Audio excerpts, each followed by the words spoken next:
मेरा नाम पंडित राजाराम जी है और आप हमारे घर में एकादशी का फलाहार करें। महाराज जी बोलेंगे फलाहार कराया। महाराज जी फिर वेदवती के किनारे आ गए। दूसरे दिन में पंडित जी फिर पहुंच गए, राजाराम पंडित जी बोले महाराज जो एकादशी का फलाहार करावे उसे द्वादशी का पारण भी कराना चाहिए, तभी पुण्य मिलता है। तो आप पारण करने आ जाओ। महाराज जी बोले चलो, अच्छे श्रद्धावान पंडित जी मिले, कल की भी व्यवस्था हो गई, आज की भी व्यवस्था हो गई। तो वहां प्रसाद पाया, पाकर के फिर वेदवती किनारे आ गए। यहाँ लक्का हनुमान जी थे, यहाँ आ गए। मन में सोचने लगे भाई बड़े सरल ब्राह्मण, बड़े मृदुभाषी ब्राह्मण। तो पंडित जी से पूछे जी जंगल हमको बहुत अच्छा लगा है, राम राजा सरकार का दर्शन करके भी बहुत आनंद हुआ है, हम कुछ काल यहीं रहकर भजन करें, तो यहाँ कोई ऐसी जगह है जहाँ कुछ महीने रह सकते हो? तो उन पंडित जी को खोजने के लिए चले। आप आज भी अनुभव करते हैं कि ओरछा बहुत बड़ा शहर नहीं है, आज भी गांव के जैसे ही है। आज भी ओरछा में आप एक चक्कर 2-3 घंटे में लगा सकते हैं। और महाराज जी ने पूरे ओरछा के कई चक्कर लगाए, घर घर जाकर पूछा, राजाराम पंडित जी का न घर मिला न पंडित जी मिले। तब उनको लगा कि ये कोई विलक्षण घटना है। भाई इतने छोटे गांव में एक एक दरवाजे पे जाके पूछते नहीं मिले। तब रात्रि का समय था, द्वादशी तिथि की बात है, और महाराज जी ने, गुरुदेव ने मंदिर के पुजारी जी से पूछा, राम राजा सरकार पंडित जी यहाँ कोई राजाराम पंडित जी नाम के पंडित जी है क्या? 2 दिन हमने उनके यहाँ प्रसाद एकादशी का फलाहार किया, द्वादशी को पारण भी किया, और खोजने से मिल नहीं रहे। आपकी जानकारी में तो आप बताएं। उनके नेत्र सजल हो गए। बोले आज मध्याह्न में हम तनिक हमारी आंख लगी तो राम राजा सरकार ने मुझे स्वप्न में दर्शन दे करके कहा कि 2 दिन की सेवा तो मैंने कर दी है उनकी, एकादशी का फलाहार और द्वादशी का पारण। अब वे पूछने आवेंगे तुम्हारे पास तो उनकी मंदिर में ही व्यवस्था कर देना, उनको नित्य हमारा राजभोग और नित्य जारू प्रसाद दे। रोते हुए उन्होंने कहा कि आपके लिए तो भगवान की आज्ञा हुई है, आप यही विराज। तो फिर महाराज जी 7 महीने राम राजा सरकार के मंदिर में ही रहे। उस समय रियासतों का विलय नहीं हुआ था। उस समय ओरछा में राम राजा सरकार का दर्शन करने संत आते थे, उनको मंदिर में ही आसन लगाने की जगह मिल जाती। महाराज जी बोले बिना सेवा किए हम यहाँ नहीं रह सकते। ये बात बहुत ध्यान देकर के सुनने समझने की है। साधकों को, संतों को विशेष रूप में स्वामी जी बात सुननी चाहिए। महाराज जी ने कहा बिना सेवा किए हुए हम यहाँ नहीं रह सकते, हमको सेवा बताओ तो हम यहाँ रहेंगे, नहीं तो यहाँ नहीं रहेंगे। क्योंकि प्रसाद पाए और शरीर से कुछ सेवा न करें ये संभव नहीं। तो महाराज जी का शरीर पवित्र कान्य कुछ बिल्कुल का था। तो उन्होंने कहा कि आप क्या सेवा कर सकते हैं? तो महाराज जी ने कहा रसोई बहुत अच्छी बनाते हैं, झाड़ू लगा लेंगे, जो कहोगे सो करेंगे। तो आप ब्राह्मण देवता हैं, ब्रह्मचारी हैं, यहाँ राम राजा सरकार का भंडार बनाया कर रसोई। महाराज जी को बहुत प्रसन्न थे, फिर राम जी की प्रत्यक्ष सेवा मिल गई। तो 7-8 महीने तक भंडारी के रूप में महाराज जी ने राम राजा सरकार ने सेवा की। तो महाराज जी का बहुत लगाव ओरछा से था। जब जब बुंदेलखंड की यात्राएं होती थी तो पूज्य गुरुदेव ओरछा अवश्य पधारते थे। भगवत धाम प्रयाण के 5-6 महीने पहले भी महाराज जी यहाँ आए। अगहन मास में महाराज जी यहाँ आए, अगहन में अगहन पूस माघ फागुन चैत बैसाख जेठ, जेठ मास में महाराज जी का ज्येष्ठ शुक्ल पंचमी को भगवत धाम चले गए।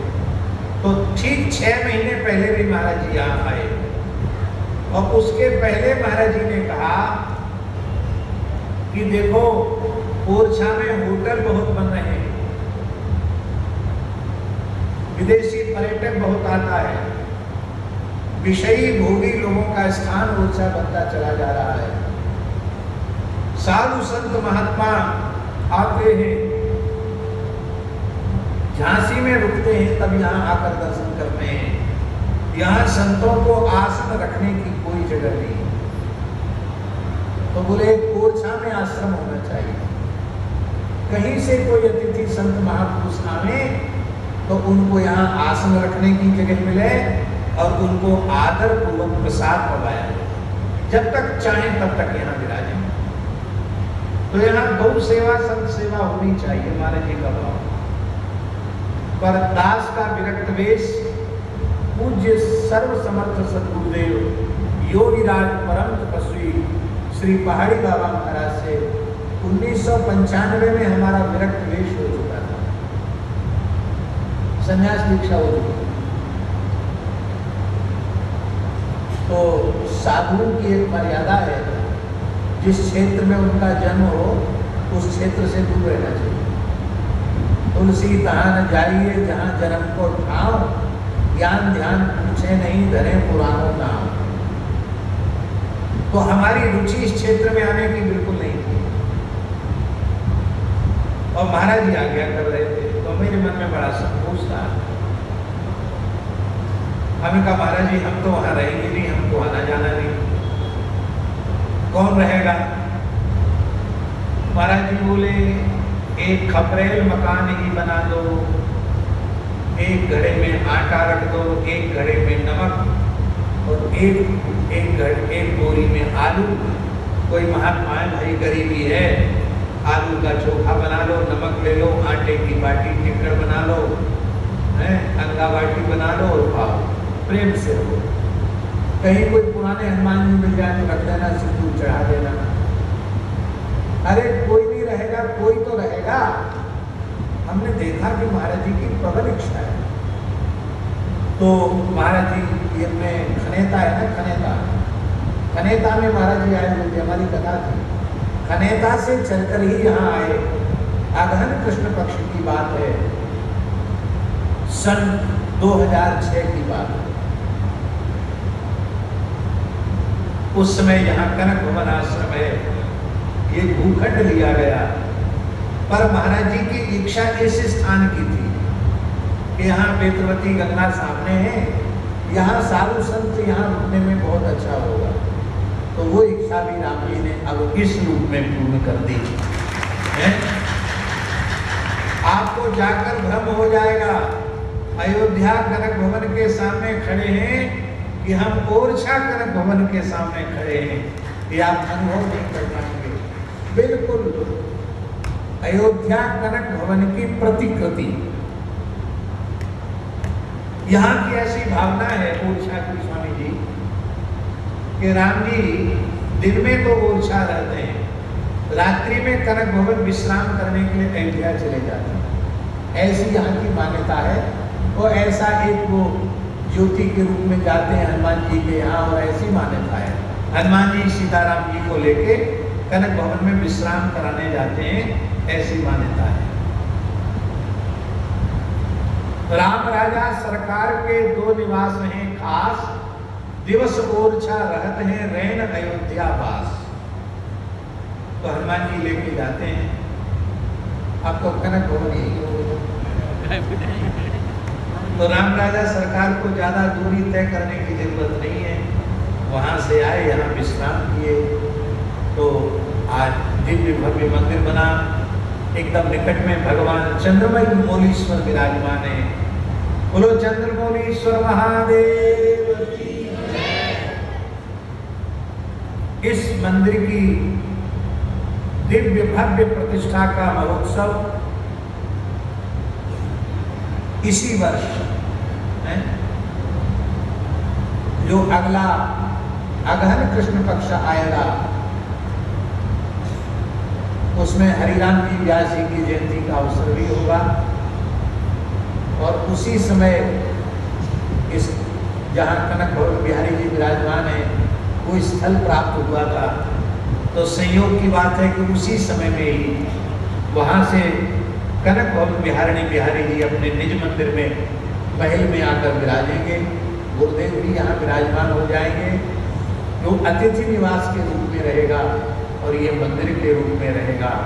और संपूर्ण संत सेवा अतिथि सत्कार का क्रम तो यहाँ चलेगा ही, साथ ही हमने ऐसी एक भावना भगवत प्रेरणा से व्यक्त की है श्री हनुमान जी के चरणों में, और लोगों को कहा है कि आप लोग इस पर कार्य कीजिए। हमारे मन का भाव है कि यहाँ जिस दिन कनक बिहारी जी विराजमान होंगे उसी दिन से अखंड विजय मंत्र का संकीर्तन आरंभ होगा। श्री राम जय राम, इस विजय मंत्र का संकीर्तन आरंभ होगा। उसकी परिकल्पना इस प्रकार की है, तो बुंदेलखंड के 365 गांवों का चयन किया जाएगा। कितने गांव? 365। और एक दिन एक गांव की सेवा रहेगी कीर्तन। वो कीर्तन करते हुए वहां से आएंगे और फिर यहाँ 24 घंटे कीर्तन करके कीर्तन करते हुए जाएंगे। फिर दूसरे दिन जिस गांव की बारी होगी दूसरे दिन वो गांव आएगा। इस प्रकार से 365 गांव के लोग यहाँ आवेंगे और उनका जो लोग चाहेंगे कि हम अपनी तरफ से भगवान को भोग लगाएं, भंडारा करें, उनको भी ये स्वतंत्रता है। नहीं तो कनक बिहारी जी की ओर से 1000 आओ 2000 आओ, सबको प्रसाद की यहाँ व्यवस्था होगी। और इस तरह से नाम महाराज का जागरण, क्योंकि कल नाम काम तरु राम को दलनहार दारिद्र दुकाल दुख, सारी समस्याओं का समाधान भगवान नाम संकीर्तन से हो जाता है। तो यहाँ चंद्रमौलीश्वर मंदिर में भगवान का अखंड विजय मंत्र संकीर्तन आरंभ हो जाएगा। हनुमान जी को अत्यंत प्रिय है। अब तक कितने गांव हो चुके हैं? कहाँ गए तुम?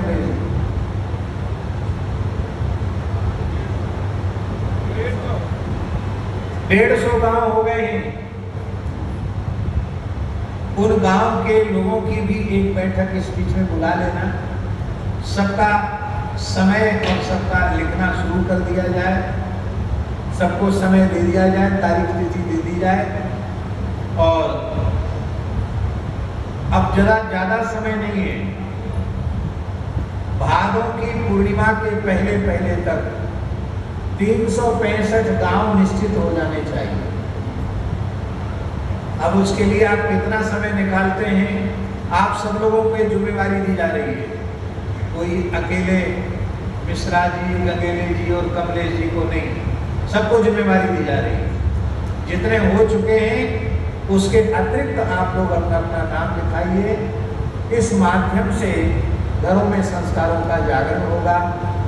हमारे मन में माता जी एक भाव और है कि जिन गांव के लोगों को ऐसी सामर्थ्य नहीं है, उनको एक छोटा माइक सेट, एक ढोलक, हारमोनियम, झाल, मजीरा वो भी दिया जाएगा, जिससे वो अपने गांव में भी कीर्तन करें और जब आवे तब यहाँ संकीर्तन करें। इस प्रकार की बात है मन में।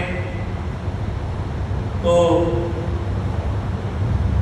निश्चित ही प्रेम बंसल जी और पुष्पा जी, उनका पूरा परिवार बहुत भाग्यशाली है कि ऐसे पवित्र अवसर पर भागवत जी की कथा हो रही है। बहुत प्रसन्नता की बात है।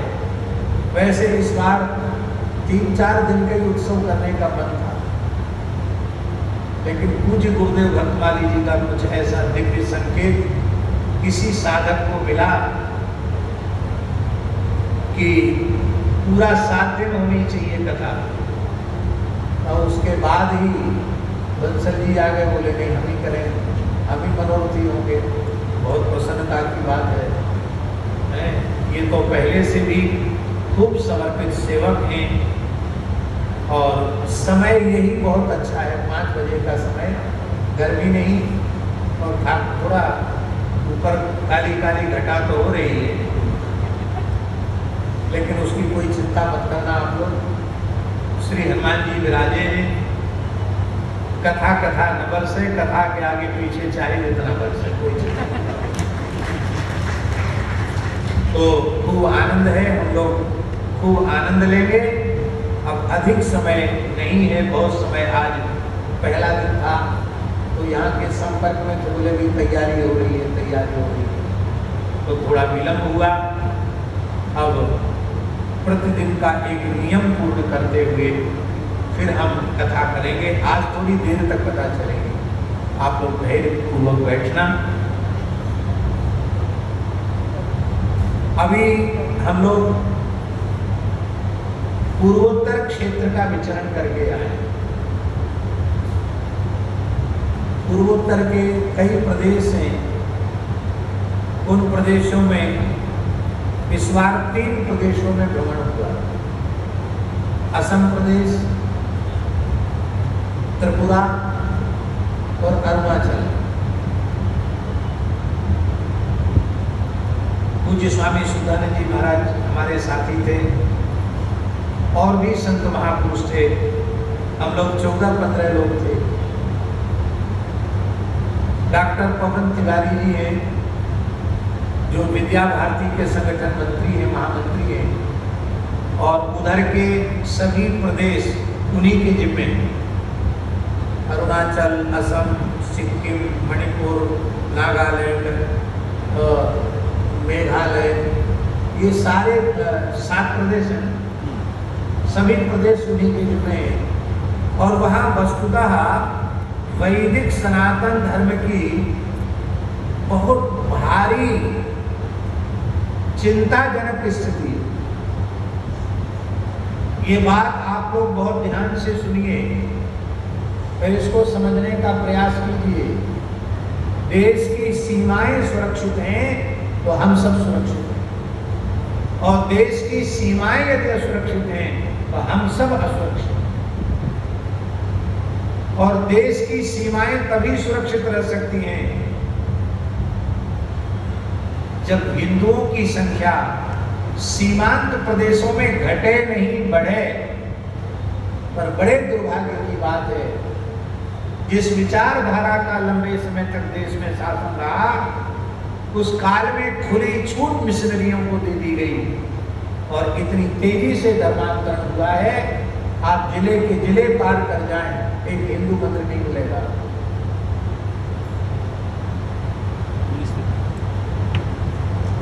और ये 70 साल में ये काम बहुत ज्यादा हुआ। काम तो 200 साल से चल रहा है।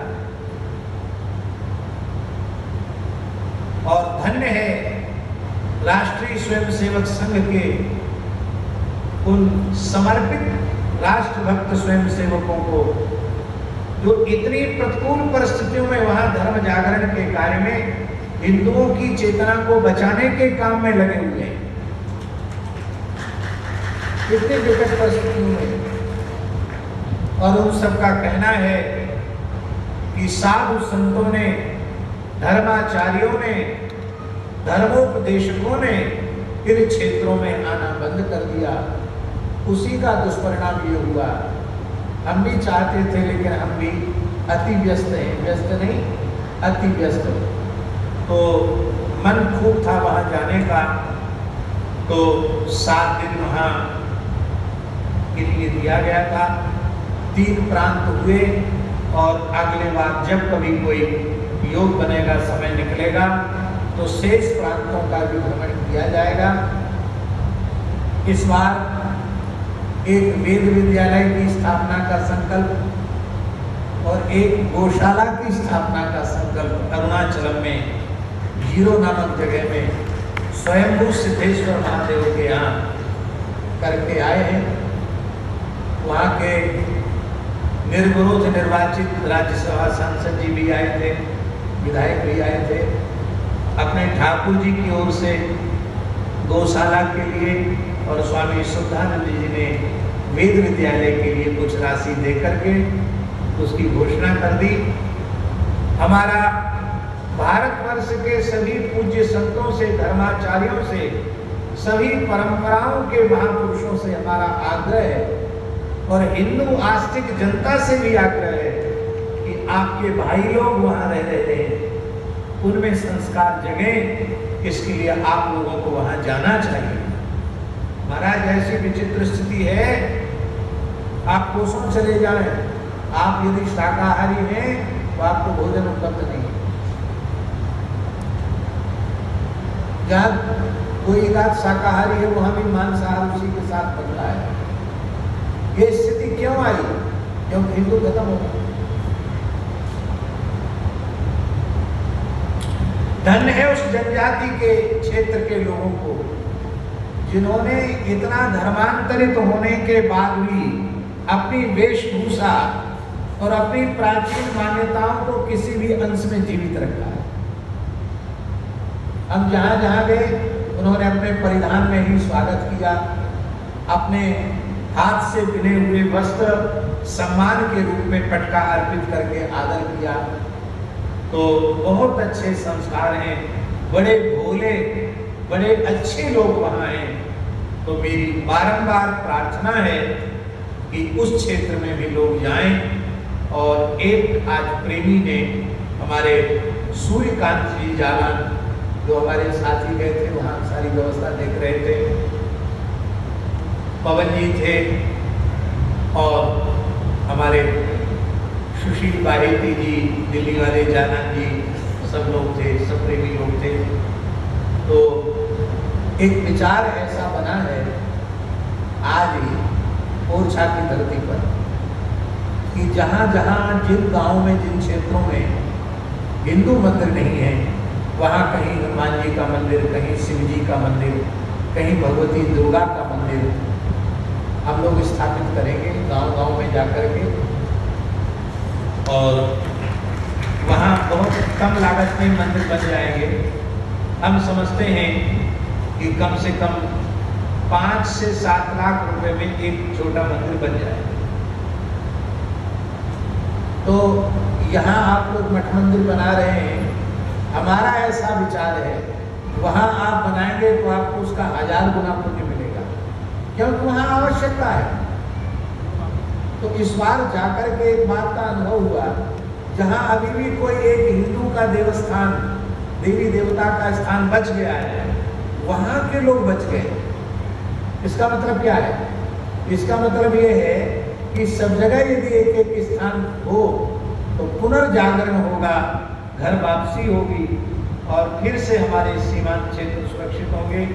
अभी सरकार भी बहुत अनुकूल है, उधर के सभी प्रदेशों में अच्छी सरकार है, राष्ट्रवादी विचारधारा की सरकार है, इसलिए अनुकूल अवसर है। हम समझते हैं सब लोगों को आगे आना चाहिए। आज के समय में पटेलिया जी 5-7 लाख रुपए खर्च करने में किसी को ज़्यादा परेशानी नहीं होनी चाहिए। तो हम चाहते हैं कि ऐसे लोग आगे आवें, अपना नाम लिखावें, जिसमें हम लोग वहाँ छोटे छोटे मंदिर बना करके और वैदिक हिंदू सनातन धर्म के पुनर्स्थापन के इस पवित्र कार्य में हम लोग लगे। हमारे अनूप मिश्रा जी ने अपना हाथ खड़ा किया है, संत जी ओंकार दास जी ने भी कहा है, तो आपने भी, हर्ष जी भी कह रहे हैं, बहुत उनके साथ भैया क्या नाम, नंदा जी भी कह रहे हैं। तो अच्छी बात है, और भी लोगों को हम लोग तैयार करेंगे और ये काम अपने को करना है।